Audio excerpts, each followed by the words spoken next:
Peoples pulse వాళ్ళకి సంబంధించినటువంటి exit poll సర్వేలో అస్సాంలో బీజేపీ నేతృత్వంలోని నార్త్ ఈస్ట్ డెమోక్రాటిక్ అలయన్స్ వరుసగా మూడోసారి అధికారంలోకి వస్తుందని తేలింది. 126 స్థానాలకు గాను 64 స్థానాలు కావాల్సి ఉంటే బీజేపీకి 68 నుంచి 72 స్థానాలు, కాంగ్రెస్కి 22 నుంచి 26 స్థానాలు వచ్చే అవకాశం ఉందని, ఎన్డీఏ కూటమిలో బీజేపీ మిత్రపక్షాలను అస్సోం గణ పరిషత్ 7 నుంచి 10, బోడోలాండ్ పీపుల్స్ ఫ్రంట్ 8 నుంచి 9 స్థానాలు గెలుచుకుని టోటల్గా ఎన్డీఏ కూటమి 90 స్థానాలు చేరుకోవచ్చని, బీజేపీ 38.6%, కాంగ్రెస్ 36.5% ఓట్లు పొందే అవకాశాలు ఉన్నాయని తేలింది. అస్సాం ఎన్నికల్లో ఇతర పార్టీలను ఏఐయుడిఎఫ్, రాయిజర్ దాల్, యూపీపీఎల్, ఏజేపీ, సిపిఎం ఇతరుల ప్రభావం నామమాత్రంగానే కనిపిస్తోంది అన్నటువంటిది లెక్క తేల్చారు.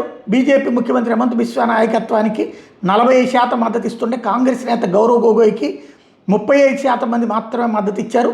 అప్పర్ అస్సాంలో ఎన్డీఏ పటిష్టంగా ఉండటం, మధ్య అస్సాంలో నాగావ్, హుజాయ్, కర్బీ అంగలాంగ్, దిమా హసావ్, దారంగ్ జిల్లాల్లో కాంగ్రెస్ బీజేపీల మధ్య పోటాపోటీ కనిపించిందని, ముస్లిం మైనార్టీలు అధికంగా ఉన్న లోయర్ అస్సాంలో ఏఐయుడిఎఫ్ గతంతో పోలిస్తే కొంత బలోపేతమైన ఇక్కడ కూడా ఎన్డీఏ ఆధిపత్యం కనిపించిందని, పుదుచ్చేరిలో మరొకవైపున 30 స్థానాలు ఉంటే మెజార్టీకి 17 స్థానాలు కావాల్సి ఉంటే 3 నామినేటెడ్ స్థానాలు ఉన్నాయి. పుదుచ్చేరిలో ఎన్డీఏ కూటమి 16 నుంచి 19 స్థానాలు, సెక్యులర్ ప్రోగ్రెసివ్ కూటమి 10 నుంచి 12 స్థానాలు, ఇతరులు 1 నుంచి 2 స్థానాలు గెలుచుకుంటారని సర్వే తేల్చింది.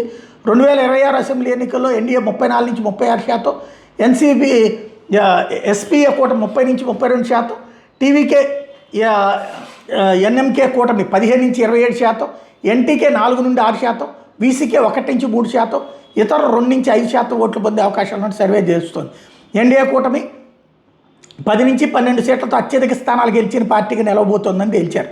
ఇకపోతే ఎన్డీఏలో బీజేపీ 5 నుంచి 6 స్థానాలు, ఎల్జేకే 1 నుంచి 2, ఏఐడిఎంకే 1 స్థానం గెలవచ్చని, ఎన్పీఏ కూటమిలో డీఎంకే 6 నుంచి 8 స్థానాలు, కాంగ్రెస్ 1 నుంచి 3 స్థానాలు, టీవీకే ఇతరులు 1 నుంచి 2 స్థానాలు గెలిచే అవకాశం ఉందన్నటువంటిది వీళ్ళ సర్వేలో తేలుతున్నటువంటి అంశం.